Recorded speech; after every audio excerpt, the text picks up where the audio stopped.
And welcome back to my channel. आज का video पूरी तरह से इस बात पर होने वाला है कि हम किसी से मिलते नहीं, मिलवाए जाते हैं। यानी हमारे जीवन में कोई भी घटना होती है, कोई भी इंसान हमारी ज़िंदगी में आता है तो उसके पीछे क्या कर्मा है, क्या ये सच है, इस बारे में बड़े बड़े authors Louise Hay, Abraham Hicks and doctor Joe Dispenza, doctor Hew Len, बड़े बड़े ऑथर्स क्या कहते हैं एंड इसके कॉन्सेप्ट क्या है, क्योंकि मैं कॉन्सेप्ट पर ही बातें करती हूँ।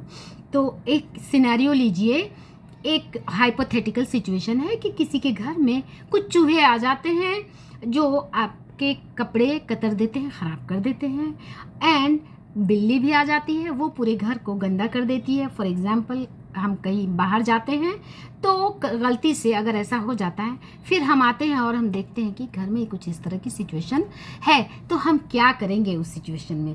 क्या हम उस वक्त जाकर किसी पंडित से, किसी एस्ट्रोलॉजर से जाकर के डिस्कस करेंगे कि क्या हमने किसी के घर को गंदा किया था, इसलिए आज हमारे घर में ये सब हो रहा है? क्या हमने किसी के कपड़े ख़राब किए थे, इसलिए आज मेरे साथ ऐसा हो रहा है? हमारा काम सिर्फ और सिर्फ इतना होता है कि हम देखेंगे करेंट सिनेरियो कि उसमें क्या हो रहा है और इसे हम कैसे ठीक कर सकते हैं। बड़े बड़े जितने भी ऑथर्स हैं उन्होंने सिचुएशंस को इसी तरह से डील किया है। डॉक्टर जो डिस्पेंजा की स्टोरी आप सबको पता है कि उनकी एक एक्सीडेंट में स्पाइनल कॉर्ड पूरी तरह से इंजर्ड हो गई थी। उनको साइकिलिंग रेस में किसी ने धक्का मारा, किसी कार से उनको धक्का लगा और वो पूरी तरह से इंजर्ड हो गए थे। मॉरिस गुडमैन, जिसे मिरेकल मैन भी कहते हैं, वो पूरी तरह से इंजर्ड हो गए थे प्लेन क्रैश में। लुई हे की हिस्ट्री आपको पता है।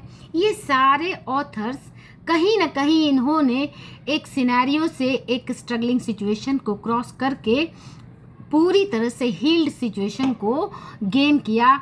किस तरह से? तो इनमें से किसी ऑथर ने इस बात पर गौर नहीं किया कि ये क्यों हो गया, कैसे हो गया। हमें किसी भी सिनेरियो की प्रॉब्लम्स की पीएचडी नहीं करनी। ये सिचुएशन अगर हमारे सामने है तो बस है। अब इसे किस तरह से डील करना है, इसी पर हमारा नेक्स्ट एक्शन होना चाहिए। इसमें अगर आप कर्मा पर जाएंगे तो कर्मा पर जाने का मतलब है कि आप पास्ट में जाएंगे, उस पर गौर करेंगे कि ऐसा मैंने पास्ट में किसी के साथ किया, आज इसीलिए मेरे साथ ऐसा हो रहा है। तो ये कहीं ना कहीं आपके अंदर एक गिल्ट देगा और आप कहीं ना कहीं पास्ट में जाएंगे। लेकिन ऐसी सिनेरियो को अगर हमारे लाइफ में आ जाती है तो हम क्या करें? एक तो कोई भी सिचुएशन हमारे लाइफ में आती है, उसका सिंगल रीज़न हमारी अपनी वाइब्रेशन होती है। अगर घर की आपने खिड़की खुली छोड़ी गलती से या किसी भी रीज़न से, तभी आपके घर में चूहे या बिल्ली आएंगे और उसे ख़राब करेंगे। इसमें आपके पास्ट कर्मा और आपके पास्ट किसी भी एक्शंस का कोई रोल नहीं। ये सिर्फ और सिर्फ आपके प्रेजेंट सिचुएशन के करंट फ्रीक्वेंसी से रिलेटेड है एंड सिर्फ और सिर्फ इस पे काम करना है। और हमें प्रॉब्लम्स की पीएचडी नहीं करनी। इस पर आप जितना पीएचडी करेंगे उतना पास्ट में जाएंगे, उतना आपकी वाइब्रेशन लो होगी। कहीं पे गिल्ट आएगा, कहीं पे एंगर आएगा एंड ये सारे इमोशंस हाईली नेगेटिव इमोशंस हैं। कोई भी सिनेरियो आपकी लाइफ में आता है, कोई भी सिचुएशन आता है, चाहे आपकी लाइफ में कोई एक डिसीव करने वाला पर्सन आ गया, किसी ने आपको हर्ट कर दिया, किसी ने आपको बुरा बोल दिया, किसी ने आपके साथ बहुत बुरा बिहेव कर दिया, तो उस सिचुएशन में भी आपको कोई ज़रूरत नहीं है पास्ट में जाकर अपने पास्ट का पोस्टमार्टम करने की कि क्या मैंने किसी के साथ बुरा किया इसलिए आज मेरे साथ बुरा हो रहा है। सिर्फ और सिर्फ नेगेटिव सिचुएशन आपके लाइफ में इसीलिए आती है कि कहीं ना कहीं आपने अपनी वाइब्रेशन ख़राब की। एंड इसमें नेवल गोडार्ड का कॉन्सेप्ट आता है, everyone is you pushed out. यानी आपके सामने कोई भी इंसान किसी तरह से बिहेव कर रहा है, वो कहीं ना कहीं आपकी मेंटल पिक्चर वैसी बनी हुई है, इसलिए वो इंसान आपके साथ ऐसा बिहेव कर रहा है। इसमें आपके पास्ट कर्मा कहीं पर नहीं है। Only and only present scenario की वाइब्रेशन है, फ्रीक्वेंसी है, इसे चेक करना है और इस पे काम करना है। जैसे ही आप अपनी वाइब्रेशन को क्लीन कर लेंगे, जैसे ही आप अपनी वाइब्रेशन पे काम कर लेंगे, आप देखेंगे वो सिचुएशन पूरी तरह से मेल्ट हो जाएगा। सो कोई ज़रूरत नहीं है आपको पास्ट में जाकर पास्ट का पोस्टमार्टम करने की, अपने पास्ट के एक्शंस को जिसे कहते हैं कुरेदने की एंड उसको निकालने की, उस पर पीएचडी करने की कोई ज़रूरत नहीं। आप जितना ये काम करेंगे उतना ही अपनी वाइब्रेशन को बैकवर्ड डायरेक्शन में खींचेंगे और उतना ही नेगेटिव होंगे, उतना ही आपको आपकी वाइब्रेशन, एक तो सबसे पहले आप प्रेजेंट से दूर होंगे ये सब करके। सो प्रेजेंट को ठीक करने के लिए आप इस सिचुएशन से दूर हो जाएंगे।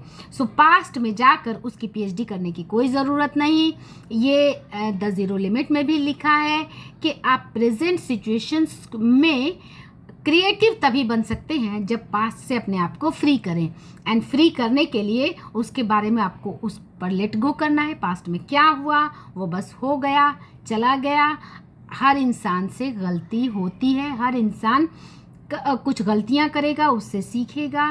कोई भी परफेक्शन एक्शन नहीं होते, इसलिए इसमें जाकर इस पर ज़्यादा रिसर्च करने की ज़रूरत ही नहीं। हमें प्रॉब्लम पर रिसर्च नहीं करना, प्रॉब्लम का सॉल्यूशन ढूंढना है। एंड सॉल्यूशन सिर्फ इतना होना चाहिए कि this is the current scenario and how to be resolve. इसमें क्या करना है और and most of the time ये सोचना है कि इसमें मैं क्या कर सकता हूँ, इस सिचुएशन को सुधारने के लिए मैं क्या कर सकता हूँ, मेरी वाइब्रेशन किस तरह से क्लीन हो जाएगी तो ये सारी चीज़ें ठीक हो जाएंगी। सो होप आपको कॉन्सेप्ट समझ में आया होगा। ये कॉन्सेप्ट मैंने काफ़ी स्टडी करने के बाद देखा है, समझा है एंड तब ये वीडियो बना रही हूँ। सो इसमें आपको कहीं भी जाकर पास्ट में जाकर कर्मा को एंड गिल्ट को लाने की कोई ज़रूरत नहीं कि हमने कुछ बुरा किया इसलिए आज मेरे साथ बुरा हो रहा है। सबसे पहले तो ये बातें अपने दिल से निकाल देना है कि मेरे साथ कुछ बुरा हो रहा है, जो भी हो रहा है बस हो रहा है और हमारे पास उतनी शक्ति है उसे ठीक करने की, क्योंकि हमारे पास हायर इंटेलिजेंस है जो हर चीज़ को ठीक करने की जिम्मेदारी जिसके पास है। बस हमें ज़रूरत है उस वाइब्रेशन से अपनी फ्रीक्वेंसी को मैच करने की एंड वो तभी पॉसिबल है जब हम पूरी तरह से प्रेजेंट में आ जाएं।